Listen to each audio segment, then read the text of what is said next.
গোটা বিশ্বে মোহাম্মদ নামের যত মানুষ আছে এবং 1400 বছর ধরে তাকে ভালোবাসার যত মানুষ পৃথিবীতে আছে, গোটা পৃথিবীর সব মানুষের জনপ্রিয়তাকে যদিও জনপ্রিয়তা এই শব্দটি আজকাল খুব সস্তা ক্ষেত্রে ব্যবহার হয়, কিন্তু আমরা বোঝাতে চাচ্ছি যে মানুষের ভালোবাসা যে মানুষগুলোর জন্য থাকে, সেই ভালোবাসা সবগুলোকে যদি আপনি এক পাশে রাখেন আর মুহাম্মদ সাল্লাল্লাহু আলাইহি সাল্লামের প্রতি মানুষের ভালোবাসাকে যদি অপর প্রান্তে রাখেন, তো আমার তো ধারণা যে মুহাম্মদ সাল্লাল্লাহু আলাইহি সাল্লামের প্রতি মানুষের যে ভালোবাসা, এই ভালোবাসার ধারে কাছেও অন্য কোনোটাকে আপনি রাখতে পারবেন না। মানুষের ভালোবাসা খুব বেশি সময় ধরে আসলে ধরে রাখা যায় না। একজন মানুষ পৃথিবী থেকে চলে গেছেন 1400 বছর আগে, তার গত হওয়ার প্রায় 1.5 সহস্র বছর পরেও পৃথিবীতে তার যে জনপ্রিয়তা, বরং আমি ভিন্ন শব্দ বলি, তার প্রতি মানুষের যে ভালোবাসা, 1450 বছর পরের কথা, 14 বছর পরেই পৃথিবীর সকল জনপ্রিয় মানুষদের জনপ্রিয়তায় ভাটা পড়ে যায়। 14 বছরেরও প্রয়োজন হয় না, 14 মাস পর পৃথিবীর সবচেয়ে আলোচিত, প্রশংসিত এবং অনেক নামি দামি মানুষগুলোর প্রশংসা এবং আলোচনা হারিয়ে যেতে শুরু করে। একজন মানুষ তার জীবনে কি ছিল যে কারণে যে 1400 বছর পরও পৃথিবীতে তিনি শুধু প্রাসঙ্গিকই নন, তিনি পৃথিবীর সকল মানুষের মধ্যে সবচেয়ে বেশি মানুষের কাছে প্রিয় এবং ভালোবাসার পাত্র। তাকে অন্তঃস্থল থেকে মানুষ এত ভালোবাসে কি কারণে? কি ছিল তার বৈশিষ্ট্য? অবাক করা বিষয় হলো, তাকে নিয়ে বহু গবেষণা হয়েছে, হচ্ছে, কিয়ামত পর্যন্ত হতে থাকবে। একজন মানুষ যার জীবনকে নিয়ে গবেষণা করে কোনো প্রকার কুল কেনারা করে মানুষ শেষ করতে পারছে না, পারবেও না। নতুন নতুন তত্ত্ব, নতুন নতুন দিক তার জীবনের মানুষ আবিষ্কার করছে এবং কিয়ামত পর্যন্ত সেটিকে মানুষ আবিষ্কার করতে থাকবে এবং অনুসরণীয় এক ব্যক্তিত্ব হিসাবে তার ধারে কাছে রাখার মতো আরেকটি মানুষ পৃথিবীতে পাওয়া যাবে না। সময়ত উপস্থিতি, আল্লাহর হাবিব সাল্লাল্লাহু আলাইহি সাল্লামের প্রতি মানুষের ভালোবাসা, আল্লাহর নবীর প্রতি মানুষের ভালোবাসার যে নজির আমরা দেখতে পাচ্ছি আজ পৃথিবীতে, আপনি পৃথিবীর ইতিহাসের অনেক বড় বড় রাজা বাদশাহ, অনেক বড় বড় প্রভাবশালী ব্যক্তিত্ব, অনেক সম্পদশালী ব্যক্তিত্ব, অনেক জনপ্রিয় ব্যক্তিত্ব পাবেন, যাদের গত হয়ে যাওয়ার 50, 100, 150, 200 বছর পর পৃথিবীতে তারা অনেকটাই অপ্রাসঙ্গিক হয়ে গেছে। তাদের 14 গোষ্ঠীর নাম ধরে কেউ যদি গালিগালাজও করে, কারোর কষ্ট হবে না।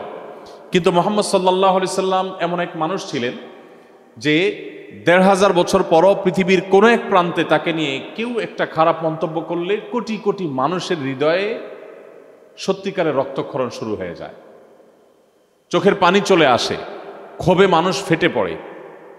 কি সেই সম্মোহনী শক্তি যেটা গোটা পৃথিবীকে আচ্ছন্ন করে রেখেছে? নবী রাসূলদের মধ্যেও তো অন্যান্য নবী রাসূলদের ক্ষেত্রে এই একই দৃষ্টান্ত আমরা খুঁজে পাই না। অর্থাৎ তিনি সকল নবী রাসূলদের মধ্যেও যে সবচেয়ে সেরা এবং শ্রেষ্ঠ এবং সবার চাইতে অনন্য, এটা তার জীবনের বহু দিক হয়তো আমরা দেখে খুঁজে বের করতে পারব। সময়ত উপস্থিতি, একজন মুসলিম তো বটেই, সত্যানুসন্ধানী মানুষ হিসেবে আমাদের প্রত্যেকের উচিত সেই মহামানবের জীবনকে শুরু থেকে শেষ পর্যন্ত একবার হলেও জানার চেষ্টা করা। কি ছিল তার জীবনে যে তিনি এতটা ভালোবাসা মানুষের অর্জন করতে পেরেছিলেন, এতটা প্রাসঙ্গিক তিনি 1500 বছর পরেও গোটা পৃথিবীতে। এরকম একজন মানুষকে নিয়ে জানার যে কৌতূহল, জানার যে আগ্রহ, এটা সত্যানুসন্ধানে মানুষ হিসাবে আমাদের প্রত্যেকের মধ্যেই থাকা উচিত। এবং আমি আশা করব যে আমরা এখানে আজকে যারা আছি, যারা আমাদের বক্তব্য শুনছি, আমি সবাইকে অনুরোধ করব যে প্রিয় নবী সাল্লাল্লাহু আলাইহি সাল্লাম, মুহাম্মদ সাল্লাল্লাহু আলাইহি সাল্লামের জীবনী শুরু থেকে শেষ পর্যন্ত, তার জন্মের আগের প্রেক্ষাপট, তখনকার বিশ্ব পরিস্থিতি, বিশেষ করে তার জন্মস্থান মক্কা এবং তার আশপাশের যে পরিবেশ পরিস্থিতি ছিল, এবং তার জন্ম থেকে নিয়ে মৃত্যু পর্যন্ত পুরা জীবনীকে আমরা যদি কেউ জানতে চাই, তাহলে সেক্ষেত্রে 300 থেকে 400 পৃষ্ঠার একটি বই আমাদের জন্য সহায়ক হতে পারে, যথেষ্ট হতে পারে। আমরা চাইলে মাত্র এক সপ্তাহে তার জীবনীটাকে জানার চেষ্টা করতে পারি। সবাই চেষ্টা করবো তো ইনশাআল্লাহ।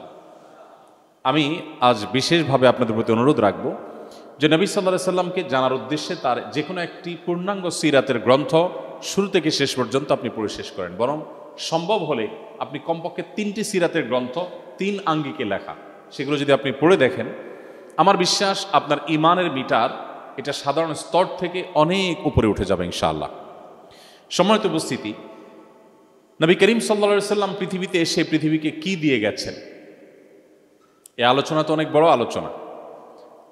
তার যে অবদান ছিল বিশ্ব মানবতার প্রতি, তার মধ্যে সবচেয়ে বড় বিষয় যেটি তা হলো গোটা বিশ্বের মানুষকে তিনি হেদায়েতের পথে পথনির্দেশ করেছেন।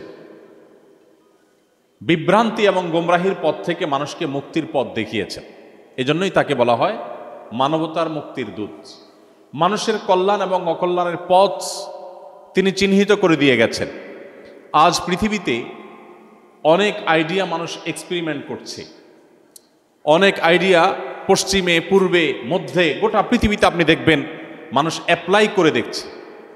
এই আইডিয়া, এই ধারণাগুলোকে অ্যাপ্লাই করার পর কখনো তার বিরূপ প্রভাব আমরা লক্ষ্য করছি, কখনো তার ভালো প্রভাব লক্ষ্য করছি, কখনো দেখতে পাচ্ছি যে একটা সময় পর্যন্ত তার ভালো প্রভাব থাকলেও আবার একটা সময় তার খারাপ প্রভাব আমাদের কাছে প্রকাশিত এবং প্রমাণিত হয়ে যায়।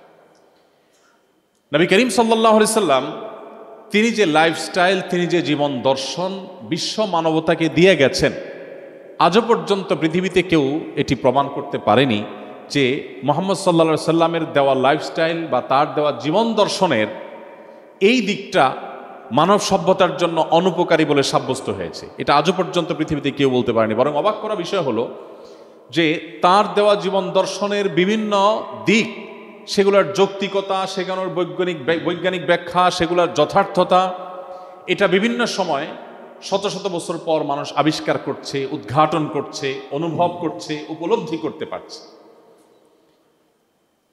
বিশেষ করে 2024-এর এই পর্যায়ে দাঁড়িয়ে আপনি নবী সাল্লাল্লাহু আলাইহি সাল্লামের শত শত সুন্নাহ খুঁজে পাবেন, যে সুন্নাহগুলোর যৌক্তিকতা, যথার্থতা 50, 100 বা 150 বছর আগেও পৃথিবীর মানুষ জানতো না, কিন্তু আজ সেটা দিনের আলোর মতো পরিষ্কার।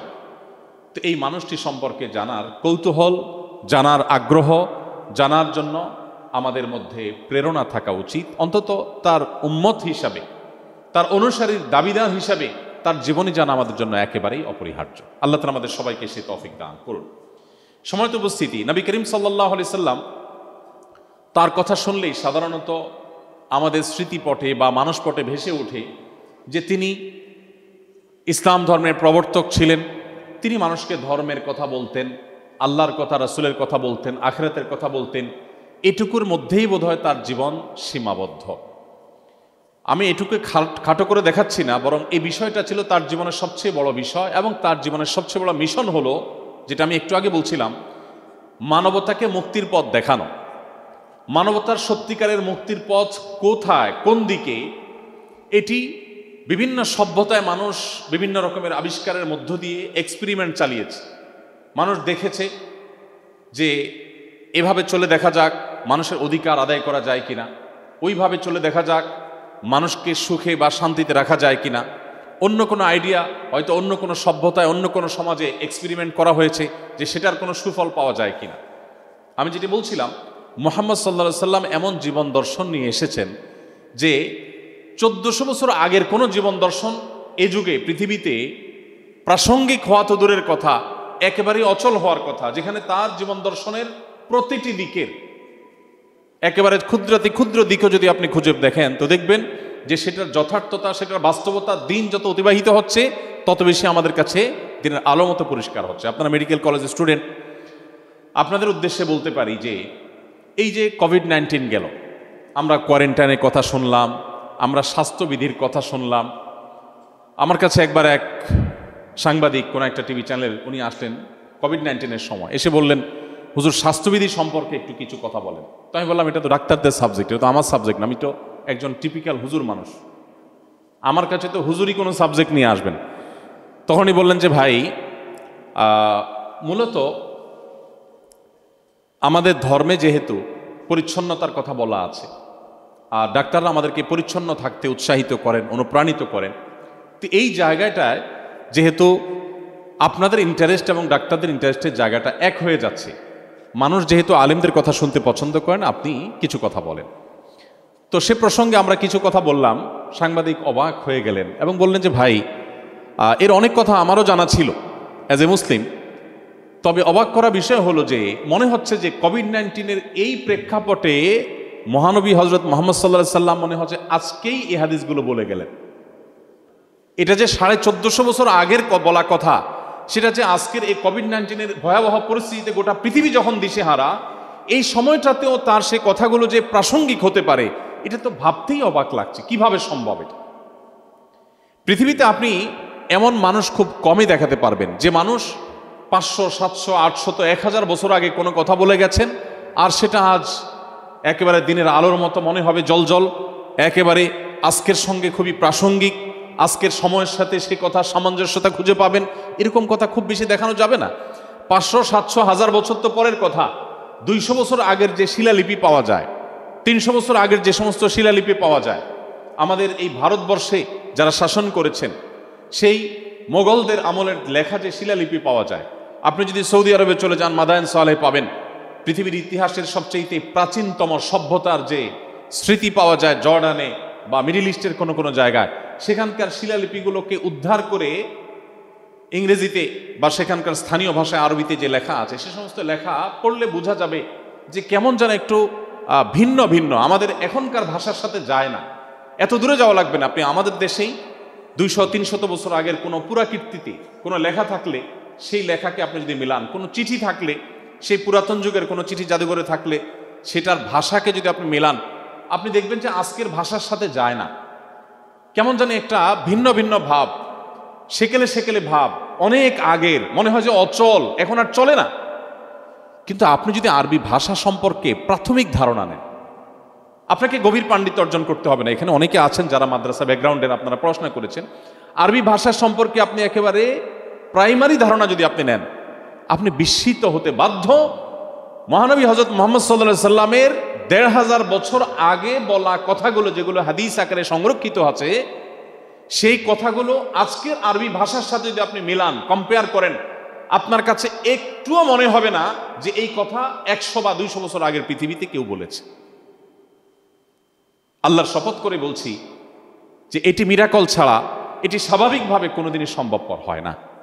সম্মানিত উপস্থিতি, মুহাম্মদ সাল্লাল্লাহু আলাইহি সাল্লামের জীবনী নিয়ে যদি আমরা আলোকপাত করি, তো একটা কথা বলে দিতে পারি, আল্লাহর সৃষ্টি জগতের সবচেয়ে বড় বিস্ময়ের নাম হলো মুহাম্মদ সাল্লাল্লাহু আলাইহি ওয়াসাল্লাম।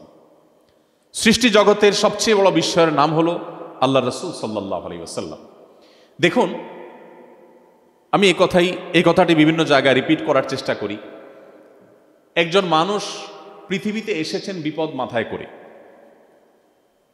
পৃথিবীতে যখন এসেছেন, অর্থাৎ পৃথিবীর আলো যেদিন তিনি প্রথম দেখেছেন, মায়ের গর্ভ থেকে যেদিন ভূমিষ্ঠ হলেন, সেদিন কিন্তু তিনি ইয়েতিম হয়েই পৃথিবীতে এসেছেন। অর্থাৎ মাতৃগর্ভে থাকা অবস্থাতেই বাবাকে হারিয়েছেন। দুনিয়ার আলো দেখার আগেই বিপদ মাথায়, দুনিয়ার আলো দেখার পরপরই তার মমতাময়ী মাকে হারিয়েছে। মায়ের বুকের দুধটুকু খাওয়ার সৌভাগ্য তার জীবনে হয়নি। মা এবং বাবা উভয়কে হারানো এই দুধের শিশু দাদা আব্দুল মুত্তালিবের পরিচর্যায়, তার তত্ত্বাবধানে যখন বড় হতে লাগলেন, মক্কার সবচেয়ে প্রভাবশালী নেতা আব্দুল মুত্তালিবের ছত্র ছায়ায় যখন সম্ভ্রান্ত পরিবারের শিশু হিসেবে বেড়ে উঠতে লাগলেন, সামান্য একটু বেড়ে উঠতে না উঠতেই আল্লাহ রাব্বুল আলামিন দাদা আব্দুল মুত্তালিবকেও নিয়ে গেলেন। এরপর তার সবচেয়ে বড় আশ্রয়দাতা এবং সবচেয়ে বড় অবলম্বন হলেন দুজন, একজন ঘরের ভেতরে, আরেকজন ঘরের বাহিরে। ঘরের ভেতরে অবলম্বন হলেন খাদিজা রাদিয়াল্লাহু তাআলা আনহা, তার সহধর্মিণী, আমাদের মা উম্মুল মুমিনিন। আর বাহিরে ছিলেন কে? চাচা আবু তালেব। তার জীবনের সবচেয়ে কঠিন সময়ের যখন তিনি মুখোমুখি, মক্কার মানুষদের আসল রূপ, আসল চেহারা যখন তিনি দেখতে পেলেন, তার নবুয়ত এবং রিসালতের আহ্বান যখন উপস্থাপন করতে লাগলেন এবং চতুর্মুখী বাধা যখন আসতে শুরু করলো, মক্কায় তাকে থাকতে দেয়া হবে কি হবে না, এই সিদ্ধান্ত যখন মক্কার যে সমস্ত মানুষরা নিচ্ছিল, যারা মুহাম্মদ সাল্লাল্লাহু আলাইহি সাল্লাম বা তার বংশের লোকদের ধারে কাছে আসতে পারা সৌভাগ্যের ব্যাপার ছিল, সেই মানুষগুলো যখন তাকে শারীরিকভাবে আঘাত করা শুরু করছে এবং তাকে নানাভাবে হেনস্থা করার বন্দোবস্ত যখন করা হচ্ছে, এরকম কঠিন সময় তার একমাত্র আশ্রয়দাতা ওই চাচা আবু তালেব এবং ঘরের তার একমাত্র সান্ত্বনার জায়গা খাদিজা রাদিয়াল্লাহু তাআলা আনহা, উভয়কে আল্লাহ তাআলা নিয়ে গেলেন। আপনি চিন্তা করেন, বিপদ মাথায় করে দুনিয়াতে এলেন, দুনিয়ার আলো দেখতে না দেখতে মায়ের মৃত্যু, দাদার মৃত্যু, চাচার মৃত্যু, একমাত্র নিজের আশ্রয়দাতা এবং সান্ত্বনাদাতা স্ত্রী খাদিজা রাদিয়াল্লাহু তাআলা আনহার মৃত্যু। এরপর শুরু হলো মক্কার মুশরিকদের নির্যাতন, নিষ্পেষণের স্টিম রোলার। মুখে থুতু নিক্ষেপ করা থেকে নিয়ে সিজদা যাওয়ার পর উটের বুড়ি, পেটের ভেতরকার ময়লা আবর্জনা, উটের আবর্জনা ছাগলের আবর্জনার মতো না, অনেক বড়, অনেক ভারী, অনেক ওজন, সেটা সিজদা যাওয়ার পর তার মাথার উপর চাপিয়ে দেওয়া হলো।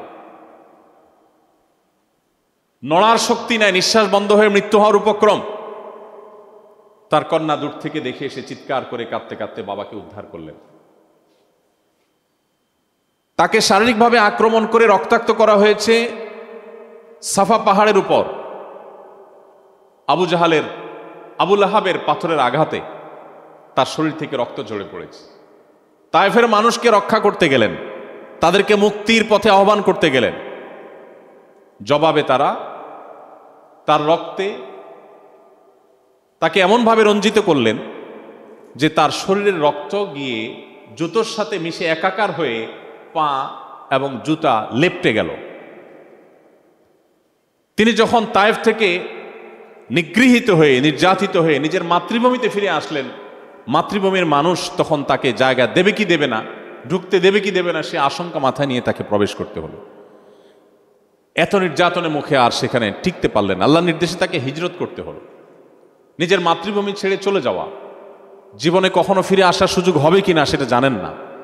আমাদের মাতৃভূমির মতো সাধারণ মাতৃভূমি নয়, যে মাতৃভূমিতে আল্লাহর ঘর আছে, বাইতুল্লাহ আছে, যেখানে ওমরা করতে হয়, হজ করতে হয়, তওয়াফ করতে হয়, সমস্ত দুঃখ গাথা আল্লাহকে নিবেদন করার সুযোগ যেখানে আছে, সে সুযোগ হাতছাড়া হয়ে যাবে, নিজের মাতৃভূমি হাতছাড়া হয়ে যাবে। এই সব কিছু রেখে রাতের অন্ধকারে চলে যেতে হবে। সেই চলে যাওয়াটাও সুখকর নয়, চলে যেতেও তাকে দেয়া হচ্ছে না। তাকে রাতের অন্ধকারে পালিয়ে, গতানুগতিক পথ এড়িয়ে, ভিন্ন পথে গিয়ে, গারে সৌরের গুহায় গিয়ে আশ্রয় নিয়ে জীবন বিপন্ন হওয়ার উপক্রম, এরকম শত শঙ্কা মাথায় নিয়ে তাকে মদিনায় যেতে হলো। মদিনায় এসে যে শান্তিতে থাকতে পেরেছেন তা তো না। একের পর এক বদর, উহুদ, খন্দক, একটার পর একটা যুদ্ধ তাকে চাপিয়ে দেয়া হলো, একটার পর একটা জুলুম তার উপরে চাপিয়ে দেওয়া হলো, আগ্রাসন তার উপরে চাপিয়ে দেওয়া হলো। গোটা মদিনাকে শুধুমাত্র তাকে কেন জায়গা দেওয়া হলো, সেজন্য ধ্বংস করার সকল আয়োজন পরিসমাপ্ত করা হলো। আপনি যদি নবী সাল্লাল্লাহু আলাইহি সাল্লামের জীবনে অধ্যয়ন করেন, আপনি অবাক হবেন। আমার মনে হয় এমন একটি রাত ছিল না তার জীবনে, যেই রাত নিশ্চিন্ত মনে, নির্ভাবনায়, কোনো প্রকার দুশ্চিন্তার এবং কোনো প্রকার টেনশন ছাড়া, অর্থাৎ কোনো প্রকার চাপ ছাড়া তিনি তার একটি রাত অতিবাহিত করার সুযোগ পেয়েছেন। এটা তার জীবন আপনি হয়তো একদিনও খুঁজে পেতে কষ্ট হবে। একজন মানুষের দুনিয়াতে আসার আগে থেকে বিপদ, দুনিয়া আসার পর পদে পদে এভাবে বিপদ ঠেলতে ঠেলতে তার জীবনকে পার করেছেন। আমরা তো এরকম মানুষকে জনম দুঃখী বলে আখ্যায়িত করি, কিন্তু আপনি অবাক হয়ে যাবেন যে নবী করিম সাল্লাল্লাহু আলাইহি সাল্লামকে আল্লাহ তাআলা পৃথিবীর সবচেয়ে সফল, সবচেয়ে সার্থক মানুষদের শীর্ষে রেখেছেন। এত বিপদগ্রস্ত মানুষ, গোটা জনম যার, গোটা জীবন যার গেছে বিপদে বিপদে, সে মানুষদের বেঁচে থাকাটাই তো বেশি। তিনি কি শুধু বেঁচে থেকেছিলেন? তিনি কি করেছেন? তার যে মিশন নিয়ে তিনি এসেছিলেন, শত সহস্র বাধার পাহাড় প্রাচীরকে ডিঙিয়ে তার সে মিশনকে সফলতার সর্বোচ্চ চূড়ায় রেখে তারপর দুনিয়া থেকে চলে গেছে সাল্লাল্লাহু আলাইহি ওয়াসাল্লাম। প্রিয় ভাইরা আমার, তার পুরা জীবনের প্রত্যেকটা অধ্যায় বিস্ময়ের। এতজন সহধর্মী নিয়ে সাথে নিয়ে সংসার করেছেন, ঘর করেছেন, কিন্তু তার সে সাংসারিক জীবনে একজন স্ত্রীর একটি কমেন্ট আপনি তার শত্রুদের লেখা বইও বের করতে পারবেন না যে যিনি বলবেন যে আমি আসলে আনহ্যাপি ছিলাম তার সাথে। আপনি দেখাতে পারবেন না। এত শত্রু ছিল তার। মক্কা থেকে মদিনায় আসার পর যে শান্তি থাকতে পারবেন তা না তো। মক্কা থেকে যেরকম সেখান থেকে বসে বসে তারা যুদ্ধগুলো চাপিয়ে দিয়েছে, আবার মদিনার ভেতর থেকে ইয়াহুদিরা, মুনাফিকরা কত মুখী বাধা তাকে অতিক্রম করতে হয়েছে। বেদুইনরা আজকে এরা যুদ্ধের প্রস্তুতি নেয়, কালকে তারা গুপ্ত হামলা করার প্ল্যান করে, পরশুদিন দেখা যাচ্ছে মুনাফিকরা মসজিদ নির্মাণ করেছে, তাকে দিয়ে উদ্বোধন করবে, আসলে পাথর প্রস্তুত করে রেখেছে যে তিনি যাবেন আর ছেড়ে দিয়ে তাকে হত্যা করবে। কত শত আয়োজন। তখনকার যে পৃথিবীর পরাশক্তিগুলো ছিল তারা কি বসেছিল? তারাও সদা প্রস্তুত ছিল এবং তারাও সক্রিয় ছিল। রোমানরা, পারস্যের সম্রাটরা, কে না তার সাথে যুদ্ধে জড়িয়েছে। সম্মানিত উপস্থিতি, একজন মানুষের দুনিয়ার আলো দেখবার আগে থেকে নিয়ে তার ওয়াফাত বা মৃত্যুর শেষ মুহূর্ত পর্যন্ত প্রতিটা মুহূর্তে যাকে শত সহস্র বাধার প্রাচীর ডিঙ্গিয়ে সামনে চলতে হয়েছে, তার বেঁচে থাকাটাই তো মিরাকল। সেখানে শুধু তিনি বেঁচে থাকেন নাই, তার আদর্শকে শুধু বাঁচিয়ে রাখেন নাই, তার আদর্শকে পৃথিবীর সবচেয়ে শক্তিশালী আদর্শ হিসাবে প্রতিষ্ঠা করে তারপরে দুনিয়া থেকে গেছে। সময় বা সুযোগ পেয়েছেন প্রকৃত অর্থে মাত্র 10 বছর। মক্কার যে জীবন ছিল তার, সে মক্কার 53 বছর পুরাটাই তো ছিল অলমোস্ট চাপের উপরে, প্রেসারের উপরে। প্রকাশ্যে নামাজ পড়াই দায়, প্রকাশ্যে মানুষকে ইসলামের প্রচারের কথাই বলা যেখানে দায় ছিল, সেখানে কাজ করবার সুযোগ কোথায়? মদিনায় এসে কিছুটা অনুকূল পরিবেশ পেয়েছেন শত সহস্র বাধা সত্ত্বেও। এত সব বাধা ঠেলতে ঠেলতে এই 10 বছরের মধ্যে অর্ধ পৃথিবী মুসলমানদের পায়ের নিচে এনে দিয়ে গেছেন। যেখানে কালিমায়ে শাহাদাত পাঠ করাটাই অপরাধ ছিল, সেখানে গোটা পৃথিবীর অর্ধেক মুসলমানদের শাসনের অধীনে এনে দেওয়ার সকল বন্দোবস্ত করে তারপর দু চোখ বন্ধ করে তিনি চিরতরে ঘুমিয়েছিলেন সাল্লাল্লাহু আলাইহি ওয়াসাল্লাম। সময়ত উপস্থিতি, এত বাধা যার জীবনে, এত সংগ্রাম যার জীবনে, সে মানুষটার জীবনে অনেক ভুল হওয়ার কথা, অনেক বিচ্যুতি হয়ে যাওয়ার কথা। আপনি অবাক হবেন যে তার এই 63 বছরের জীবনে একটি ঘটনা আপনি বের করতে পারবেন না, একটি সিঙ্গেল ঘটনা আপনি বের করতে পারবেন না যে তিনি কোনো একটা কিছু করার পর তাকে লজ্জিত অনুতপ্ত হয়ে সরি বলতে হয়েছে যে আসলে ভুল হয়ে গেছে আমার। আপনি এরকম একটা ঘটনা বের করতে পারবেন না।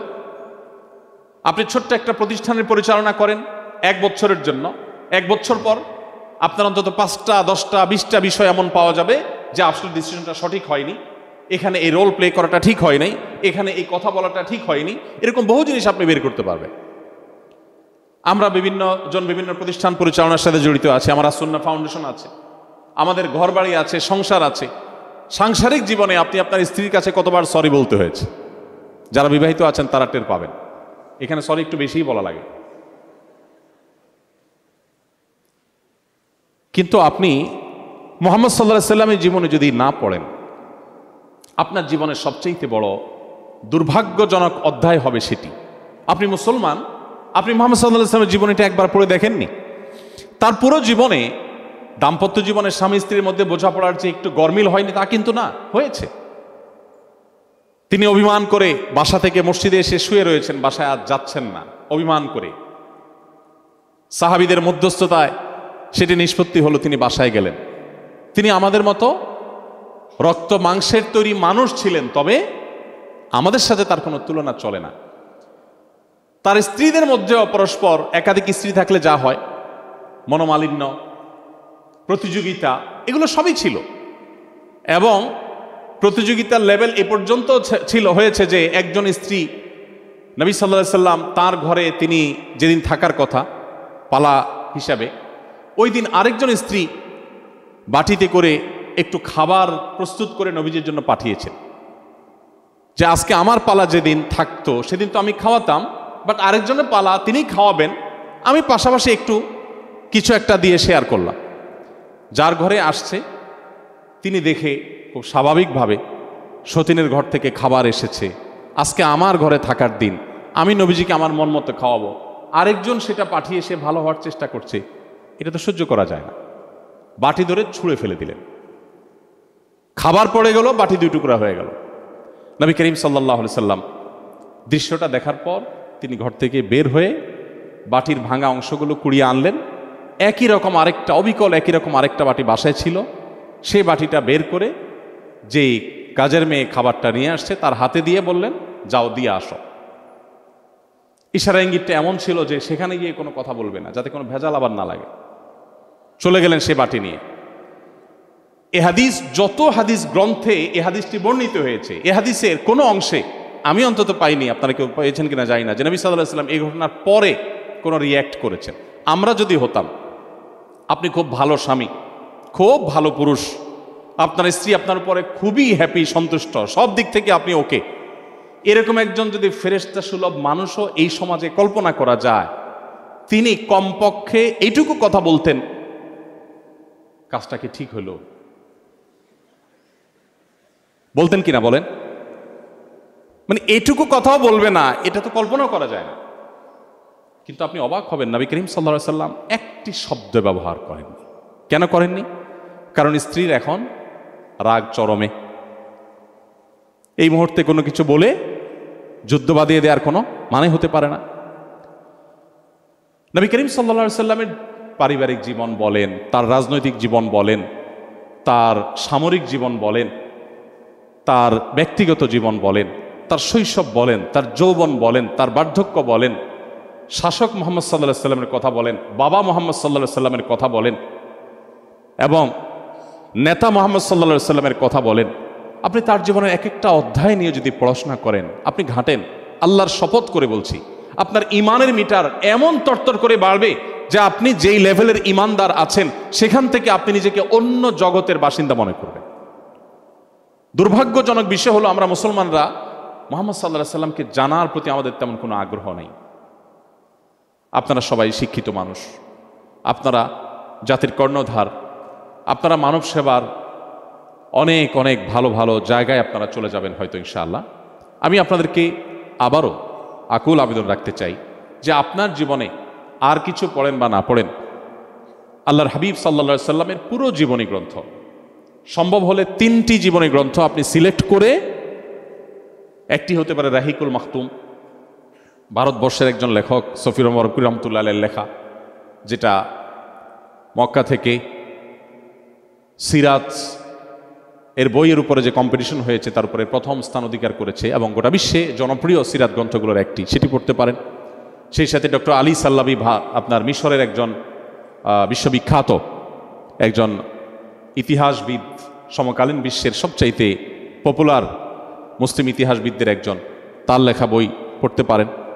সৈয়দ আবুল হাসান আলী আন-নদভী রহমতুল্লাহ আলাইহের যে নবী-এ রহমত বইটি আছে, আমাদের ইসলামী ফাউন্ডেশন থেকে প্রকাশিত হয়েছে, তার অনুবাদ, সেটি পড়তে পারেন। আরও বিভিন্ন প্রতিষ্ঠান থেকে প্রকাশিত হয়েছে। এরকম আরও বহু সিরাত গ্রন্থ আছে, আপনি কমপক্ষে 3টি সিরাত গ্রন্থ পড়েন। আমার জীবনে কোরআনে কারীম এবং সিরাত গ্রন্থ যতবার পড়ার সুযোগ হয়েছে, যত অক্ষরে অক্ষরে লাইনে লাইনে পড়ার সুযোগ হয়েছে, এটি আমার জীবনে আর কোনো বই পড়ার সুযোগ হয়নি। এবং এখনও আমি নিয়ম করে সবসময় নবী করিম সাল্লাল্লাহু আলাইহি ওয়াসাল্লাম সিরাতের বই পড়ার চেষ্টা করি। এবং একই বই রাহিকুল মাখতুম আমার জীবনে যে কত শতবার পড়েছি আমি মনে হয় গুণে শেষ করতে পারবো না। আমার নিয়মিত পাঠ্য তালিকার মধ্যে রাহিকুল মাখতুম এবং এরকম আরও সিরাত গ্রন্থগুলো, একই বই আপনি বারবার পড়েন, বারবার নতুন নতুন ফিল আপনি অনুভব করবেন। আল্লাহ তাআলা আমাদের সবাইকে প্রিয় নবী সাল্লাল্লাহু আলাইহি সাল্লামের রঙে রঙিন হওয়ার তৌফিক দান করুন। সম্মানিত উপস্থিতি, আজ আপনি মানবতার কথা শুনেন, চারপাশে অনেক মানবতার কথা শুনবেন, মানব অধিকারের কথা শুনবেন। মুহাম্মদ সাল্লাল্লাহু আলাইহি সাল্লামের মানবিক দিকগুলো যেগুলো তার জীবনে ছিল, তার জীবনে যে সমস্ত মানবাধিকারের নীতিমালা তিনি প্রণয়ন করে গেছেন এবং যেগুলোর বাস্তবায়ন তিনি করেছেন, আপনি যদি সেগুলোর উপরে পড়াশোনা করেন এবং ঘাঁটেন, আপনি অবাক হয়ে যাবেন যে ১৫০০ বছর আগের পৃথিবীতে মানুষ এটা কিভাবে বলতে পারে। আমি সবসময় একটা কথা বলি, সিরাত পাঠের আগে বা নবী সাল্লাল্লাহু আলাইহি সাল্লাম সম্পর্কে আলোচনা শোনা বা বলার আগে আপনাকে একটু থামতে হবে। আপনি কয়েক সেকেন্ডের জন্য চেষ্টা করতে হবে কল্পনার জগতে ১৫০০ বছর আগের পৃথিবীতে ফিরে যাওয়া। তারপর আপনি তার জীবনী পাঠ করা শুরু করবেন, তাহলে আপনি উপলব্ধি করতে পারবেন তার জীবনীর যে সমস্ত গুরুত্বপূর্ণ দিক আছে সেগুলো আমাদের জন্য কত বেশি তাৎপর্যপূর্ণ, এবং কম্পেয়ার করতে আপনার সুবিধা হবে।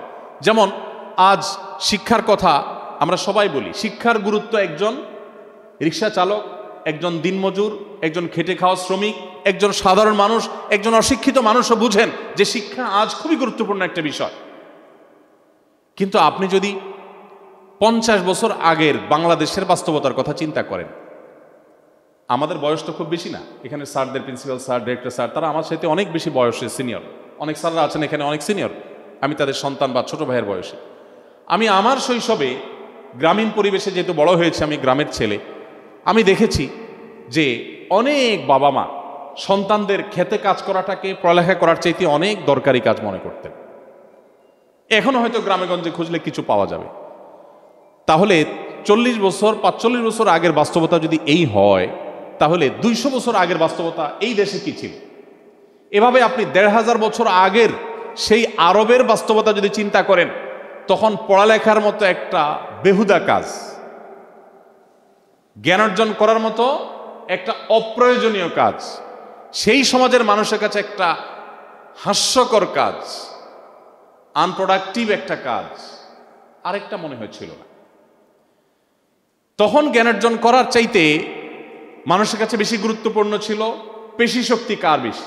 কারো সন্তান হয়েছে, তাকে সব কিছুর আগে কিভাবে সে ঘোড়া চালাবে, কিভাবে সে তীর চালাবে, কিভাবে সে তরবারি চালাবে, কিভাবে সে বল্লম চালাবে, কিভাবে সে যুদ্ধ করবে, কিভাবে সে শারীরিক কসরত করে শক্তিশালী হবে, এই প্রচেষ্টাই ছিল।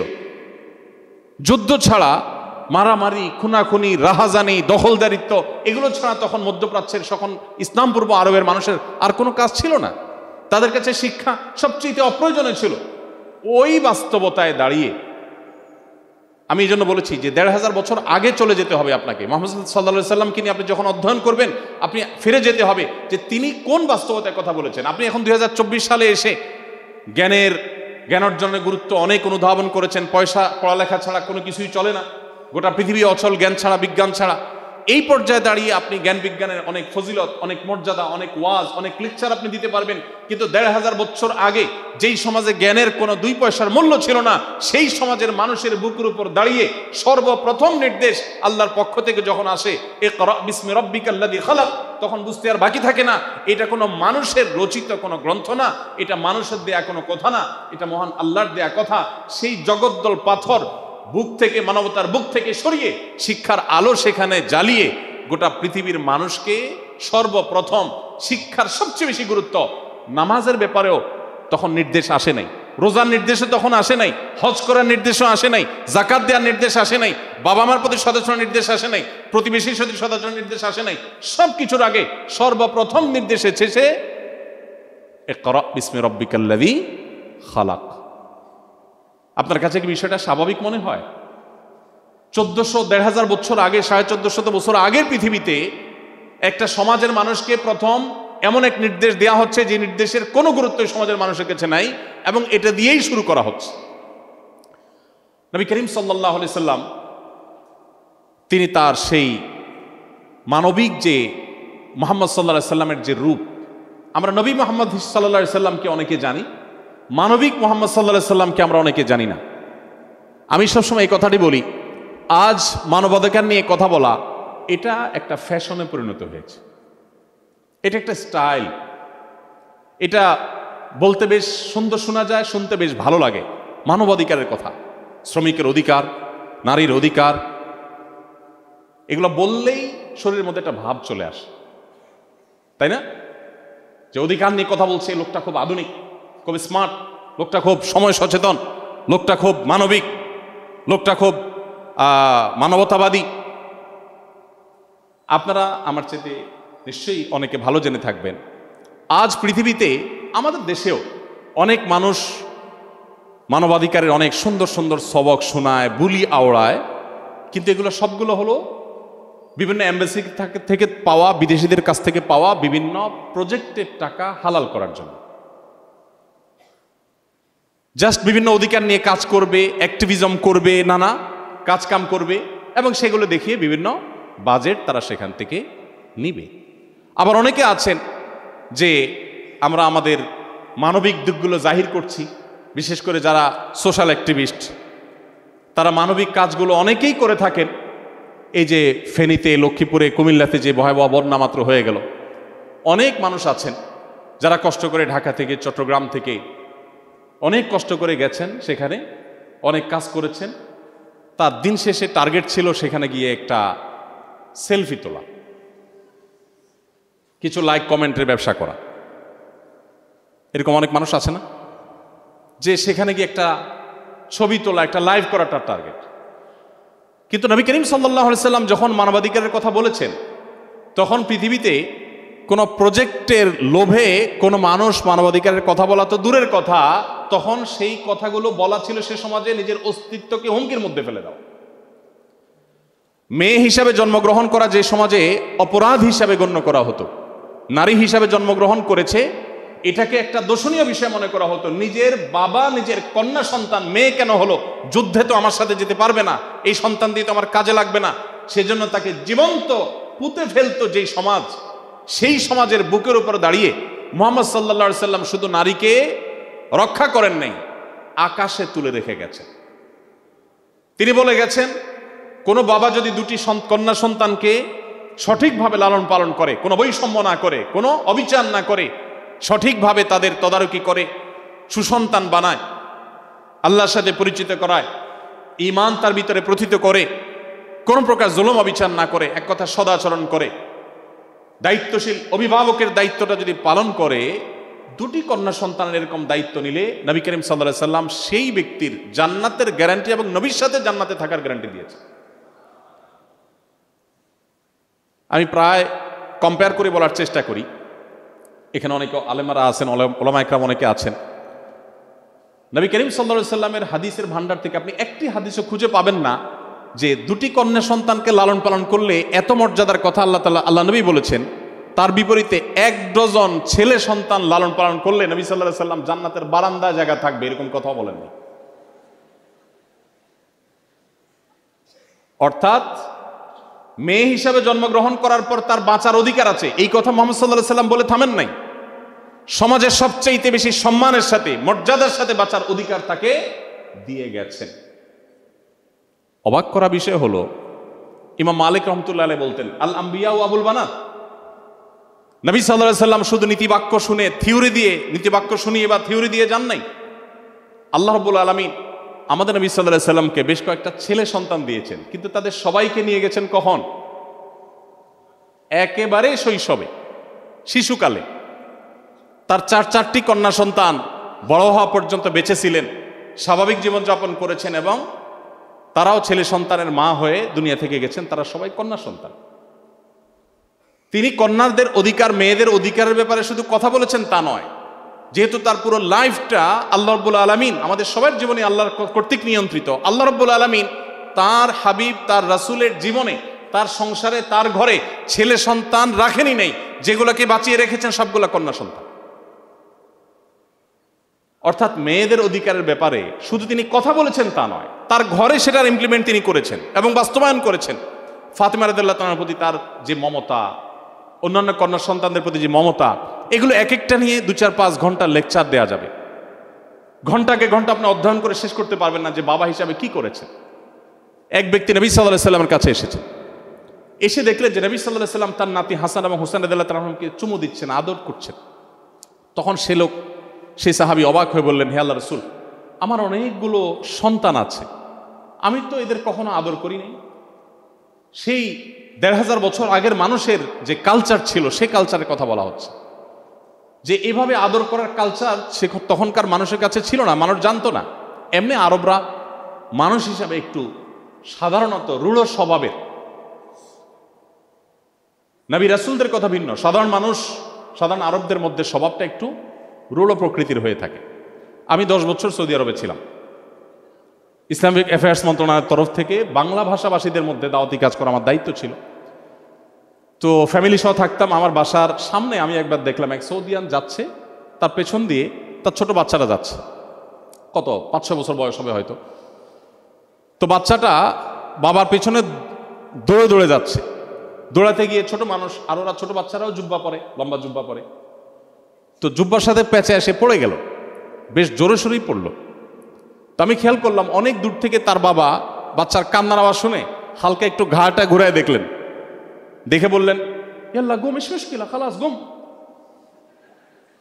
মানে সমস্যা কি, উঠো হাঁটো আসো। আমি আমার মিসেসকে বললাম যে দেখো তো, এটা কোনো বাঙালি বাবা দ্বারা সম্ভব? আমরা হলে দৌড় দিয়ে চলে যেতাম, আরে বাচ্চারা পড়ে গেছে, তাড়াতাড়ি করে মুছে দিতাম, কোলে নিতাম, বাবা কিছু হয় না, কাঁদে না, থামো, কত কাহিনী করতাম। আর ওই লোকটা আমি দেখলাম, আমার চোখের সামনে দেখা ঘটনা, যে অনেক দূরে বাচ্চাটা পড়ে আছে, কাঁদতেছে, বেশ ব্যথা পাইছে, বলতেছে খালা আসিস মুশকিল আল্লাহ গো, সমস্যা কি, উঠো দাঁড়াও আসো। এটা বলে সে আবার হাঁটা শুরু করছে। বাচ্চাও নিরুপায় দেখছে, আর কি করা, কষ্ট করে উঠে বেচারা হাঁটা শুরু করে দিস। সেই আরবের মানুষ, এটা তো আমি বলছি 10 বছর আগের কথা, আর 1500 বছর আগের বাস্তবতা কি ছিল? ওই ব্যক্তি নবী সাল্লাল্লাহু আলাইহি ওয়াসাল্লাম বলছেন, রাসূলুল্লাহ আমার অনেকগুলো সন্তান আছে, আমি কোনোদিন এদের কপালে এদের গালে কখনো চুমো দিয়ে আদর করে আমি কখনো দেখি নাই। নবী করিম সাল্লাল্লাহু আলাইহি ওয়াসাল্লাম তখন বেশ শক্ত ভাষায় বলেছিলেন, যে ব্যক্তি মানুষের প্রতি দয়া করে না, মায়া করে না, ভালোবাসা দেয় না, স্নেহ দেয় না, মমতা দেয় না, সে ব্যক্তি আল্লাহর পক্ষ থেকে স্নেহ মমতা ভালোবাসা পায় না। নবী করিম সাল্লাল্লাহু আলাইহি ওয়াসাল্লাম কি করেছেন বিশ্ব মানবতার জন্য? নীতিবাক্য বলা বহু মানুষ আপনি পাবেন, থিওরি দেওয়া বহু মানুষ আপনি পাবেন, একটি বিষয় দেখাতে পারবেন না যে মুহাম্মদ সাল্লাল্লাহু আলাইহি ওয়াসাল্লাম শুধু থিওরি দিয়ে গেছেন, তিনি সবগুলো বাস্তবায়ন করে গেছেন। মাত্র ওই যে বললাম, মদিনা আসার পর 10 বছর স্বাভাবিক জীবনযাপন করার সুযোগ পেয়েছেন, তাও প্রতি বছর যুদ্ধ, এক না একাধিক, প্রতি রাত তাকে টেনশন নিয়ে ঘুমাতে যেতে হতো। এত চাপের মধ্যে, ভেতরের চাপ মদিনার ইহুদিদের, মুনাফিকদের, বাহিরের চাপ মক্কার মুশরিকদের, আর আরো দূরের চাপ রোমানদের, বিভিন্ন অনারব শাসকদের, রাজাদের। এত কিছুর পরও নবী করিম সাল্লাল্লাহু আলাইহি ওয়াসাল্লাম, তাকে আপনি দেখবেন যে তিনি তার এই জীবনে যা বলেছেন তার সবগুলো তিনি ইমপ্লিমেন্ট করে গেছেন, বাস্তবায়ন করে গেছেন সাল্লাল্লাহু আলাইহি ওয়াসাল্লাম।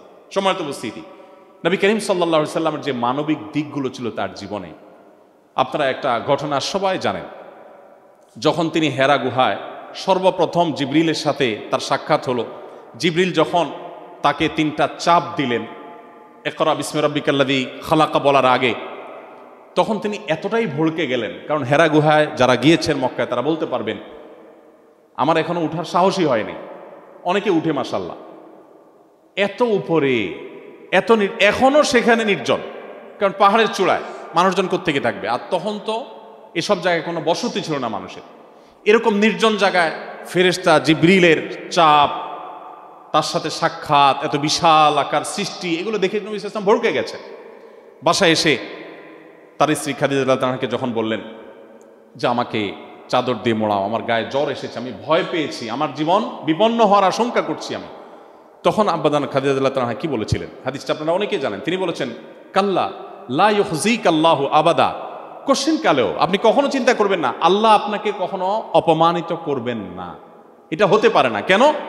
কারণ ইন্নাকা লাতাসিলুর রাহিম, কারণ আপনি আত্মীয়তার বন্ধনগুলোকে সম্পর্কযুক্ত করেন, আপনি আত্মীয়তার সম্পর্কগুলোকে জোড়া দেন।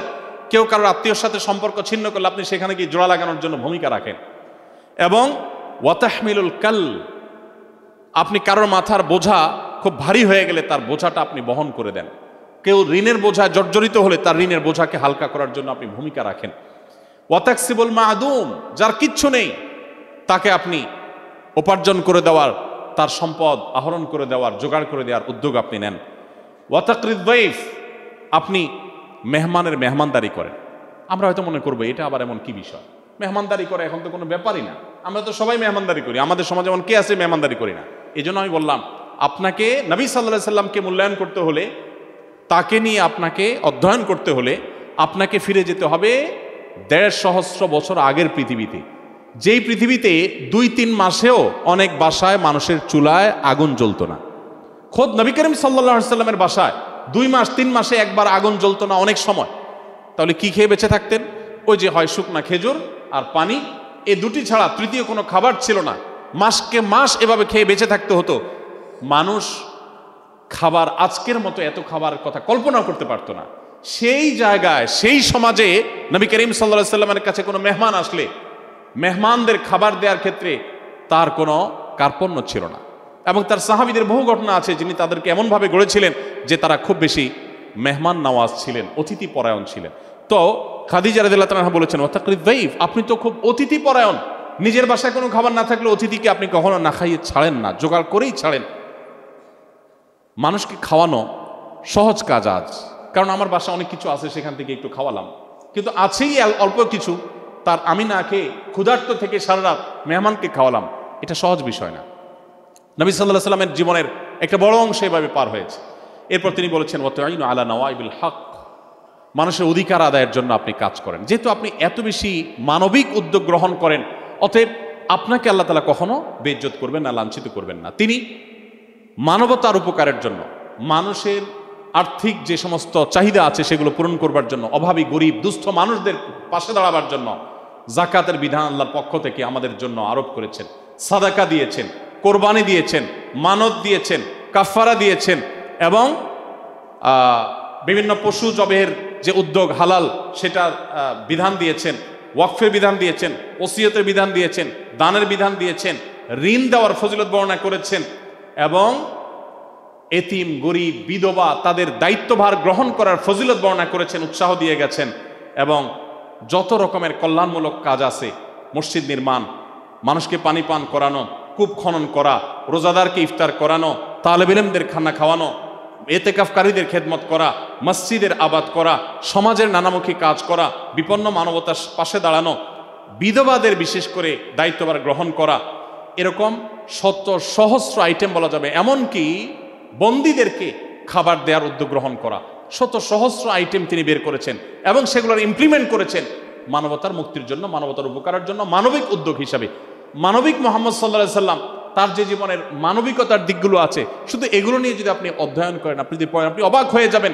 এই সবগুলো তিনি শুধুমাত্র আবাদ করে যান নাই, শুধুমাত্র সমাজের মানুষকে বলে যান নাই, তত্ত্ব দিয়ে যান নাই, তিনি তার প্রত্যেকটি নিজে হাতে বাস্তবায়ন করে তারপরে পৃথিবীতে গেছেন। সময় কিন্তু সেই 10 বছর, যুদ্ধ করতে করতে জীবন শেষ, এত কিছু করে গেছে। ভাইরা আমার, তো সেই নবী করিম সাল্লাল্লাহু আলাইহি সাল্লাম সম্পর্কে আমাদের জানা প্রয়োজন আছে না নাই? আলোচনা করতে করতে হয়তো অনেক দিক চলে যেতে পারবো, অনেক আলোচনা করতে পারবো। আমার মনে হয় আমরা কনক্লুশনে চলে আসি। নবী করিম সাল্লাল্লাহু আলাইহি সাল্লাম তার চাইতে উত্তম কোনো আদর্শ, তার চাইতে উত্তম কোনো মডেল, কোনো বিকল্প আমাদের জন্য, গোটা বিশ্বের মানুষের জন্য আর কেউ হতে পারে না। এটা একজন মুসলমান হিসেবে শুধুমাত্র ভক্তি বিশ্বাসের বিষয় না, এটা বাস্তবতা। দেখুন, আজ আমরা বৃক্ষরোপণের অনেক ফজিলত জানি, তাই না?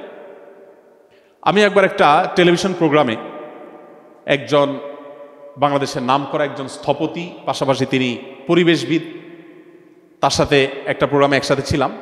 তো আমার পালা যখন আসলো, আমি পরিবেশ নিয়ে কিছু কথা বলার যখন সুযোগ আসলো, আমি পরিবেশ সম্পর্কে কয়েকটা হাদিস শোনালাম। আমার বক্তব্য শেষ করার পর অনুষ্ঠানের ফাঁকে সে ভদ্রলোক, সে স্থপতি এবং পরিবেশবিদ, তিনি আমাকে বললেন, হুজুর, আমি তো মুসলমান, খুব প্র্যাকটিসিং, 5 ওয়াক্ত নামাজ কালাম পড়ি, কিন্তু আমি জীবনে এগুলো শুনি নাই। পরিবেশ সম্পর্কে আমার নবী এই সমস্ত কথা বলে গেছেন। এখন এই পর্যায়ে এসে ফ্যাক্টরি রেভলিউশনের পর যত্রতত্র কলকারখানা করে, কালো ধোঁয়ার মাধ্যমে, কলকারখানার বর্জ্যের মাধ্যমে গোটা পৃথিবীকে বাস অযোগ্য করে তোলার পর এখন পৃথিবীর সবচেয়ে বেশি বাজেট হয়ে থাকে পরিবেশের জন্য। গোটা বিশ্বের সব দেশগুলো এখন পরিবেশের জন্য সবচেয়ে বেশি বাজেট দিচ্ছে এবং পরিবেশ নিয়ে সবচেয়ে বেশি তারা কনসার্ন। কিন্তু আপনি চিন্তা করুন তো, ফ্যাক্টরি রেভলিউশন হয়েছে কতদিন হয়েছে? বেশি দিন আগের কথা না। পৃথিবীতে যখন এই কলকারখানা হয় নাই, যখন এগুলোর বর্জ্য, তারপরে ধোঁয়া, কালো ধোঁয়া এবং নানাবিধ কারণে পৃথিবীর পরিবেশ যখন নষ্ট হয়নি, সেই পৃথিবীতে 1450 বছর আগের পৃথিবীতে বৃক্ষরোপণ করার গুরুত্ব বর্ণনা করার কি প্রয়োজন ছিল? অবাক করা ব্যাপার না? এখন বৃক্ষরোপণের গুরুত্ব আমরা বুঝি, তখনকার মানুষ তো বৃক্ষরোপণের বৈজ্ঞানিক উপকারিতাও জানতো না, আবার প্রয়োজনীয়তা এতটা ছিল না, কারণ পরিবেশ নষ্ট হয়নি। সেই পৃথিবীতে তিনি বৃক্ষরোপণ সম্পর্কে যে সমস্ত কথা বলে গেছেন, এখনকার পরিবেশবিদদের জন্মেরও শত সহস্র বছর আগে তিনি যা বলে গেছেন, এখনো পরিবেশবিদরা সেগুলো কল্পনা করতে পারে না। তিনি বলে গেছেন, কারোর হাতে যদি কোনো গাছের চারা থাকে, তিনি রোপণ করতে যাচ্ছেন, আর পথিমধ্যে তিনি যদি দেখেন যে ইসরাফিল, যিনি সিংহা ফুৎকার দিয়ে গোটা সৃষ্টি জগৎ ধ্বংসের দায়িত্বে নিয়োজিত, তিনি সে দায়িত্ব পালন করার জন্য প্রস্তুতি নিচ্ছেন, অর্থাৎ আল্লাহর নির্দেশে সুইচ টিপ দিবেন এবং গোটা সৃষ্টি জগৎ ধ্বংস হয়ে যাবে, সে সুইচ টিপ দেওয়া বা সিংহা ফুৎকার দেওয়ার জন্য তিনি প্রস্তুতি নিচ্ছেন। এমত অবস্থায় তোমার হাতে থাকা গাছের যে চারা আছে, এটা লাগাতে গিয়ে তোমার যদি মনে হয় যে লাগিয়ে এখন আর কি লাভ হবে, এখনই তো সব তুলার মতো সব ভেঙে চুরমার হয়ে ধ্বংস হয়ে যাবে, এই গাছের চারা থাকবেই তো না, তাহলে লাগিয়ে কি লাভ হবে, এই চিন্তা তুমি না করে ওই রকম পরিস্থিতিতেও তুমি গাছের চারাটি রোপণ করে ফেলবে। তুমি রোপণ করে ফেলেছো, সেটা টিকুক আর না টিকুক, তোমার প্রচেষ্টার কারণে আল্লাহর কাছ থেকে তুমি রিওয়ার্ড পাবে, সওয়াব পাবে। দেখুন, নবী করিম সাল্লাল্লাহু আলাইহি ওয়াসাল্লাম বলেছেন, তুমি যদি কোনো গাছ লাগাও, তোমার সে গাছ থেকে কোনো পশু, কোনো পাখি, কোনো পোকা, কোনো মাকড়, কোনো কিছু যদি খায়, কোনোভাবে উপকৃত হয়, তাহলে তুমি তাদেরকে খাদ্য দানের যে সওয়াব, যে রিওয়ার্ড, যে বিনিময়, এটা আল্লাহর কাছ থেকে পাবে। আমি একবার জিনাদের এক মাহফিলে একজন সেখানকার স্থানীয় জনপ্রতিনিধি ছিলেন, তো প্রসঙ্গত ওনাকে আমি একটু রসিকতা করে বললাম যে, ভাই আপনি অনেক বড় নেতা মানুষ মাশাআল্লাহ, এবং বহু মানুষকে আপনি খাবার খাওয়ান, অনেক টাকা পয়সা দেন, রাজনৈতিক কারণে, ভোটের জন্য, নোটের জন্য, নানা কারণে আপনারা দেন এগুলো, বাট আমার জিজ্ঞাসা হলো, আপনি জীবনে 2000 পিপিলিকাকে একবেলা দাওয়াত করে খাওয়াতে পারবেন কিনা? তুমি বলেন যে ভাই এটা আবার কেমন কথা বললেন, পিঁপড়া 2000 খাওয়ানোর মানে কি দাঁড়ালো? আমি বললাম আচ্ছা, আপনি 500 পাখিকে একবেলা মেহমানদারি করবেন, এই সুযোগ আছে? বলো না, এটা কিভাবে সম্ভব? তাই আমি বললাম, আল্লাহ নবী সাল্লাল্লাহু আলাইহি ওয়াসাল্লাম সে আইডিয়া আমাদেরকে দিয়ে গেছে। আপনি যদি 5টা গাছ লাগান, এগুলাকে যদি আপনি সুন্দর করে পরিচর্যা করেন, বড় করে তোলেন, নবী করিম সাল্লাল্লাহু আলাইহি ওয়াসাল্লাম বলে গেছেন যে এই গাছ থেকে কোনো না কোনো পাখি এর পাতা থেকে, এর ফল থেকে, এর ফুল থেকে সে জীবিকা আহরণ করবে, এবং তুমি কিন্তু তাদেরকে খাওয়ানোর সওয়াব তুমি পেয়ে যাবে। ভাইরা আমার, আমরা আজ শ্রমিকের অধিকারের কথা বলি। শ্রমিকের অধিকারের কথা কি বলি? যে তাদের ন্যায্য পারিশ্রমিক দিয়ে দাও, তাদের রেস্টের সুযোগ রাখো, 8 ঘন্টা কাজ, 8 ঘন্টা ঘুম, এর ব্যবস্থা রাখো। নবী করিম সাল্লাল্লাহু আলাইহি ওয়াসাল্লাম কি বলে গেছেন জানেন? তিনি বলেছেন, শ্রমিকের শরীরের ঘাম শুকাবার আগে তার পারিশ্রমিক দিয়ে দাও।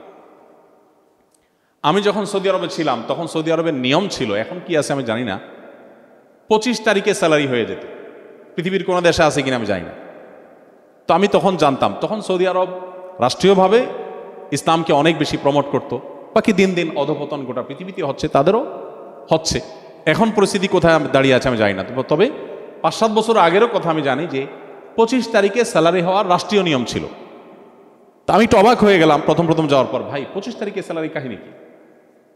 সাধারণত মানুষ 5 তারিখ 10 তারিখ পর্যন্ত নিয়ে যায়, কিন্তু মাস শেষ হওয়ার 5 দিন আগে স্যালারি কেন?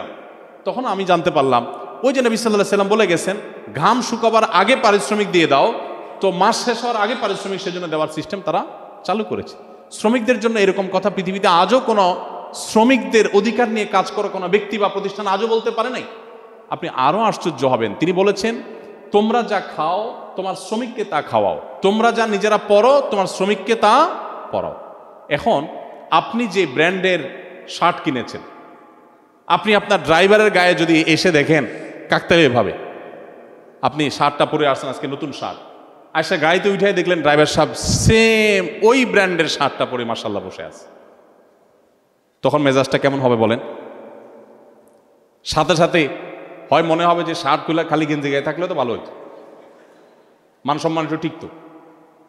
আমরা কোথায় দাঁড়িয়ে আছি? সভ্যতার ভেগ ধারণ করলে মানুষ সভ্য হতে পারে নাকি? নবী করিম সাল্লাল্লাহু আলাইহি সাল্লামের আদর্শ ছিল, তোমার ড্রাইভার, তোমার কাজের লোক তোমার সাথে বসে একই মানের খাবার তাকে তুমি অফার করবে, খাওয়াবে, এটা তোমার কোনো হেজিটেশন হতে পারবে না। দিন শেষে সে তোমার মতো একজন মানুষ, তোমার ভাই, আল্লাহ তাকে অধীনস্থ করেছেন, উল্টাও হতে পারত, তোমাকে তার অধীনস্থ আল্লাহ তাআলা করতে পারতেন। মানবাধিকার নিয়ে অনেক কথাই বলা যাবে, কিন্তু শ্রমিকের অধিকারের ব্যাপারে এই লেভেলের কথা শুধু বলা নয়। বেলাল হাবশী রাদিয়াল্লাহু তাআলা আনহু একজন কালো নিগ্র মানুষ ছিলেন। আরবদের মধ্যে রেসিজম কোন লেভেলের আছে, যারা মধ্যপ্রাচ্যে ছিলেন, আপনাদের চিটাগাংয়ের বহু মানুষ সৌদি আরবে থাকে, দুবাইতে থাকে, আপনারা ভালো করে জানবেন। কি পরিমাণ থাকে। ওরা অনারবদেরকে অনেক, আমি সবার কথা বলছি না, ওদের একটা বড় অংশ বা প্রধান অংশ বলতে পারেন, অনারবদেরকে মানুষই মনে করে না অনেক ক্ষেত্রে। সেই আরবদের মধ্যে আপনি চিন্তা করেন, তাও আবার 1400 বছর আগের যে আরবরা, যাদের মধ্যে বর্বরতা ভয়ঙ্কর ছিল, সেই সমাজে, ইসলামের আগের কথা বলছি, সেই সমাজে নবী করিম সাল্লাল্লাহু আলাইহি ওয়াসাল্লাম এসে কি করেছেন? বেলাল রাদিয়াল্লাহু তাআলা আনহু, যিনি বাহির থেকে এসেছেন, একে তো বহিরাগত, খেয়াল করেন, এখনো সৌদিতে বা মিডিল ইস্টে ফরেনারদেরকে কি বলে জানেন? সেখানকার স্থানীয় ভাষা আলেমরা বলতে পারবেন কি বলে ভাই? আজনবী। ওই জন্য জানেন আজনবী শব্দের অর্থ কি জানি আমরা? হ্যাঁ, আজনবী মানে কি? আননোন, মানে চিনি না তোমার, তুমি কে? তুমি বাঙালি, তুমি ইন্ডিয়ান, তোমাকে আমি চিনি না, তুমি আমার দেশের না, অচেনা। এবং আরেকটা শব্দ আছে আরবিতে, আজমি। আজমি শব্দটির যদি মানে ভেতর নিয়ে আমরা আলোচনা করি, আপনি অবাক হয়ে যাবেন। কি অর্থ? বোবা। আরেকটা অর্থ আছে, আল আজমা ও জুরহুহা জুবার, হাদিসে আছে। চতুষ্পদ জন্তুকে সাধারণত আজমা বলা হয়। সেখানে যারা আরবিতে কথা বলতে পারে না, তাদেরকে তারা কি বলে? আজমি। আপনাদের চিটাগাঙেও এই রোগটা কিছুটা আছে। আপনাদের প্রতি শ্রদ্ধা রেখে আমি বলতে চাই, আমার জীবনের একটা গুরুত্বপূর্ণ অংশ চট্টগ্রাম মাটিতে কেটেছে, এবং টুকটাক চিটাঙ্গা হতা হইতারি। আপনাদের এখানে চিটাঙ্গের বাইরের লোকদেরকে আপনারা বইঙ্গা বলেন, তাহলে এই রোগ আপনাদের মধ্যেও ভালো জিনিস না। কিন্তু যাই হোক, তো যেটা বলছিলাম যে আমাদের নবী করিম সাল্লাল্লাহু আলাইহি সাল্লাম, তিনি, আমি কেন এই বিষয়টাকে টানলাম, এই বিষয়টা টানলাম এই জন্য, দেখেন, তিনি একজন সাহাবী বাহির থেকে আসছেন, তার নাম হলো বেলাল রাদিয়াল্লাহু তাআলা আনহু, সবাই জানি আমরা, তাই না? এই লোকটা, তাকে যে মূল্যায়ন করেছেন, মর্যাদা দিয়েছেন, সেই মর্যাদাটা লেভেল কি ছিল এটা বোঝার জন্য, তখনকার পরিস্থিতি বোঝানোর জন্য বললাম যে রেসিজম কোন লেভেলের ছিল। সেই জগদ্দল পাথর বুকের উপর থেকে সরিয়ে, সেই রেসিজম যে সমাজে ছিল, সেই সমাজের বুকের উপরে টান টান করে বুক দাঁড় করিয়ে, শীষ দাঁড় করিয়ে তিনি বেলাল রাদিয়াল্লাহু তাআলা আনহু, যিনি বাহির থেকে এসেছেন, শুধুমাত্র তাকে মানবিক মর্যাদা দিয়ে শেষ করেননি। একাধারে যে লোকটা বাহির থেকে আসছেন, অনারব, ইথিওপিয়ান, আবার তিনি গায়ের রং তার কালো ছিল, অর্থাৎ যেই রঙের মানুষদেরকে পছন্দ করতো না, সাদা কালো। এখনো পৃথিবীতে আমেরিকার মতো দেশেও আপনারা জানেন, শ্বেতাঙ্গ কৃষ্ণাঙ্গদের মধ্যে যে এক ধরনের স্নায়ুযুদ্ধ, এটা চলমান আছে এখনো। সভ্যতার সবচেয়ে বেশি দাবিদার যারা, তাদের দেশে আপনার কৃষ্ণাঙ্গ শ্বেতাঙ্গ নিয়ে এখনো পর্যন্ত যে আপনার দ্বন্দ্ব, সেটা চলমান আছে। সেখানে সেই নবী সাল্লাল্লাহু আলাইহি সাল্লামের সময়কার যে মধ্যপ্রাচ্যের মানুষের অবস্থা ছিল, মানসিক অবস্থা ছিল, সেই সমাজের মানুষের কাছে একজন লোক বাহির থেকে আসছেন, একে তো অনারব, আজনবী, আননোন মানুষ, আবার তিনি গায়ের রং তার কালো, আবার তিনি ক্রীতদাস ছিলেন। একটা মানুষকে সেই সমাজে ঘৃণা করার যতগুলো উপাদান প্রয়োজন ছিল, তার সবগুলো যখন একজন মানুষের মধ্যে ছিল, সেই মানুষটাকে শুধুমাত্র মানবিক মর্যাদা দেন নাই, তাকে নবী সাল্লাল্লাহু আলাইহি সাল্লাম নিজের সহকারী হিসাবে, মসজিদের মুয়াজ্জিন হিসাবে, আজকালকার মুয়াজ্জিন নয়, সেই সমাজের মুয়াজ্জিন, মসজিদের সবচেয়ে সম্মানজনক পদটা তাকে দিয়েছেন। আজ আপনি দেখবেন বহু মানবাধিকারের সবক দেওয়া মানুষগুলো বাসায় কাজের বুয়াদেরকে মেরে ফেলে। শুনেন না পত্রপত্রিকাতে, দেখেন না আপনারা? মানবাধিকার, শ্রমিকের অধিকার নিয়ে কথা বলতে বলতে মুখ দিয়ে আমরা খই ফুটে ফেলাই, বাসায় দেখা গেল কাজের লোক মারতে মারতে শরীরে দাগ করে ফেলছি, পত্রপত্রিকা নিউজ হচ্ছে প্রায়, দেখেন না? মুহাম্মদ সাল্লাল্লাহু আলাইহি সাল্লাম সে মানুষ ছিলেন যিনি শুধুমাত্র তত্ত্ব দিয়ে যান নাই, প্রতিটি তত্ত্বের সর্বোৎকৃষ্ট বাস্তবায়ন করে তারপর পৃথিবীতে চলে গেছেন। সময় কিন্তু ওই 10 বছর। আপনি তার জীবন নিয়ে যদি অধ্যয়ন করেন, আপনি বিস্মিত না হয়ে পারবেন না যে আল্লাহর সৃষ্টি জগতে তার অস্তিত্ব, তার জীবনী, এর চাইতে বড় বিস্ময়ের আর কোনো বিষয়ই নেই। আপনি দেখাতে পারবেন না জীবনে এত বাধা ছিল, এত বিপত্তি ছিল, এত ঝামেলা ছিল, এত টেনশন ছিল। আমাদের এই যে টুকটাক পেরেশানি আছে, আমি আসুন্না ফাউন্ডেশন চালাই, আমাদের প্রিন্সিপাল স্যার এই প্রতিষ্ঠান চালান, আমাদের ডাইরেক্টর স্যার ওনার সেক্টর হসপিটাল সেক্টর চালান। আমরা আমাদের এই ক্ষুদ্র দায়িত্বগুলো পালন করতে গিয়ে আমাদের অনেক সময় মাথা গরম থাকে, মেজাজ গরম থাকে। সামনে কেউ কোনো কিছু নিয়ে আসলে বলি, আরে পরে আসো, দেখো না ঝামেলার মধ্যে আছি, তুমি একটু পরে আসো। এরকম উৎসাহ প্রকাশ আমরা সবাই কম বেশ করি মানুষ হিসাবে, তাই না? আমাদের জীবনের অংশ এটা। কিন্তু আপনি অবাক হবেন, নবী করিম সাল্লাল্লাহু আলাইহি সাল্লামের সারা জীবনের আপনি যতগুলো জীবনী গ্রন্থ পড়বেন এবং হাদিস গ্রন্থে নবী সাল্লাল্লাহু আলাইহি সাল্লাম থুথু কয়বার কোথায় ফেলেছেন সেটাও কিন্তু সংরক্ষিত আছে। স্ত্রীর সাথে ঘরের অভ্যন্তরে তিনি কি করেছেন, কি আচরণ করেছেন, সেগুলো সব রেকর্ড আছে। তার জীবনের কোনো কিছু আনরেকর্ড নেই। তিনি একান্তে ওয়াশরুমে যখন পরিচ্ছন্ন হতেন, সেই পরিচ্ছন্ন হওয়ার ধরন ছিল, উপায় ছিল, নিয়ম ছিল, প্রক্রিয়া পদ্ধতি কি ছিল সেটাও হাদিসে আসছে। তিনি অজুতে কুলি করেছেন, কয়বার করেছেন, কিভাবে করেছেন সেটাও হাদিসে আছে। তার পার্সোনাল লাইফের এমন কোনো পার্ট না যেটা হাদিসে আসে নাই। কিন্তু আপনি অবাক হবেন, নবী সাল্লাল্লাহু আলাইহি সাল্লামের সারা জীবনের মধ্যে একটি বারের জন্য এমন কোনো ঘটনা ঘটে নাই যে তিনি খুব টেনশনে আছেন, যুদ্ধের মধ্যে আছেন, রণাঙ্গনে আছেন, বদর, উহুদ, খন্দক এই সমস্ত ঝামেলার মধ্যে আছেন, শত্রুদের নানামুখী আক্রমণের মধ্যে আছেন এবং তিনি টেনশনের চোটে কাউকে বলেছেন, সরো এখন আমার কাছে, আমি এখন টেনশনে আছি। এরকম কথা তার জীবনে একটাও কিভাবে সম্ভব ভাই? 63 বছরের জীবনে একবারও থাকবে না? যার জীবনে সবকিছু সংরক্ষিত আছে, কাউকে যদি ঝাড়ি দেন সেটাও কি সংরক্ষণে থাকতো?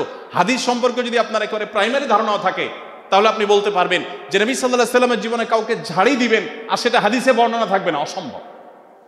সবকিছুই আছে, কিন্তু এটা আপনি তার জীবনে একটাও খুঁজে দেখাতে পারবেন না। কিভাবে সম্ভব? কিভাবে সম্ভব বলেন?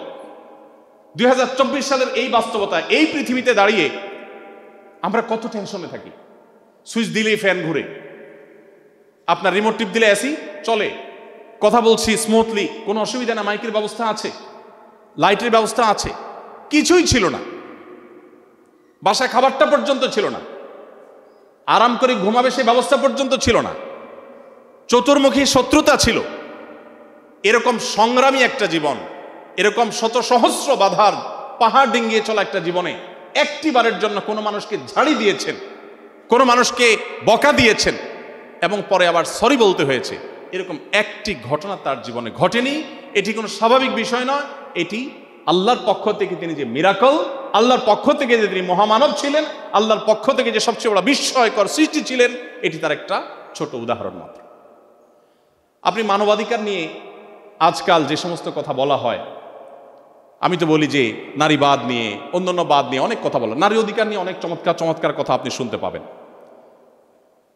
নারীদের অধিকার নিয়ে আপনি দেখবেন যে নারীকে কর্মক্ষেত্রে জায়গা করে দেওয়া উচিত, চমৎকার কথা।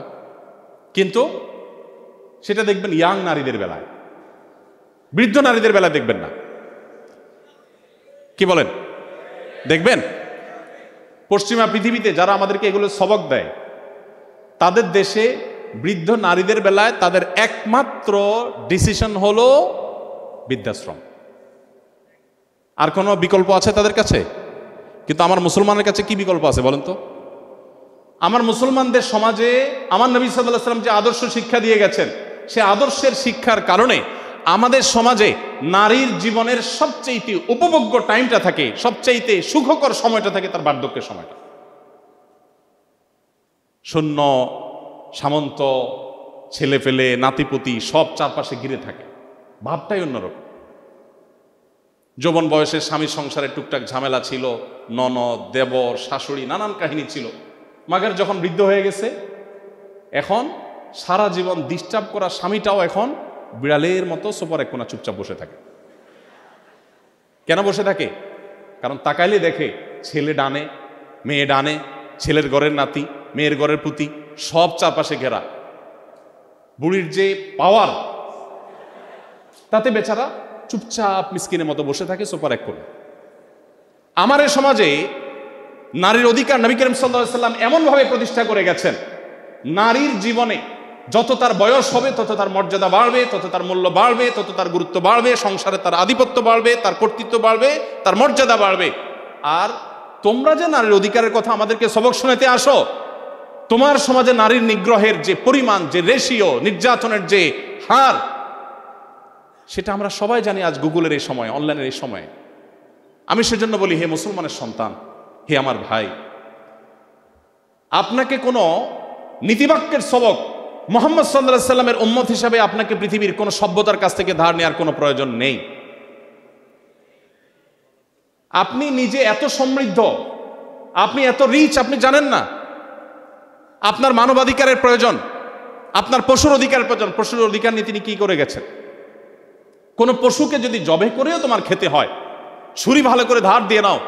এক সাহাবী, এক ব্যক্তি, তিনি ছাগল শুইয়ে পায়ের নিচে চেপে ধরে আরেক হাতে চাকু ধার দিচ্ছেন। নবী সাল্লাল্লাহু আলাইহি ওয়াসাল্লাম দেখে তাকে ধমক দিয়ে বললেন, তুমি কি তাকে জবে করে মারার আগে আরো কয়েকবার মারতে চাও? কেন তুমি আগে থেকে ছুরি ধার দিয়ে আনো নাই?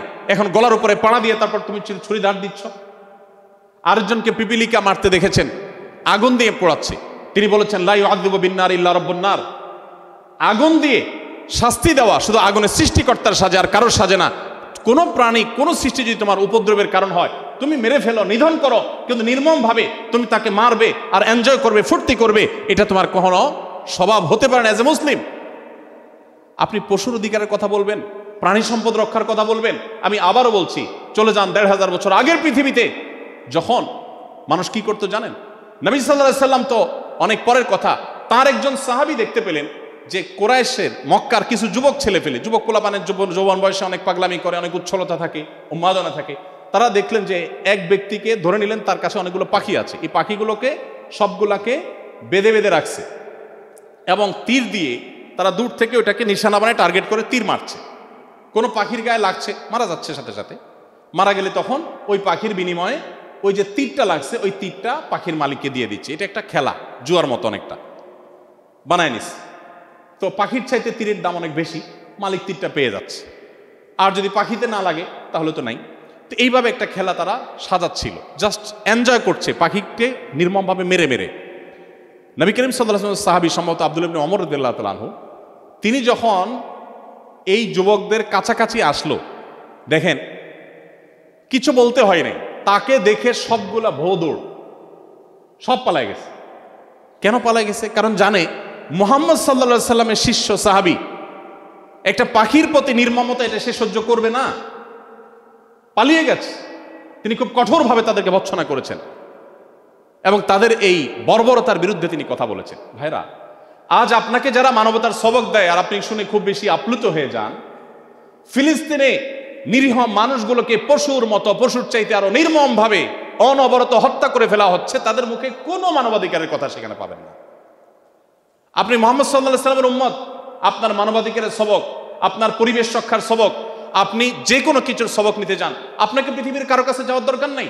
এদের এই সমস্ত আদর্শ যারা বলছে, তাদের এই আদর্শগুলোর জন্মের 1000 বছর আগে যে আদর্শ আপনাকে ইসলাম দিয়ে গেছে, আল্লাহ শপথ করে বলছি, আপনার চাইতে সমৃদ্ধ আদর্শের দিক থেকে পৃথিবীতে কোনো জাতি হতে পারে না। আল্লাহ তাআলা আমাদের সবাইকে মুহাম্মদ সাল্লাল্লাহু আলাইহি সাল্লামের জীবনীকে জানা এবং সে আলোকে আমাদের জীবনকে আলোকিত করার তৌফিক দান করুন।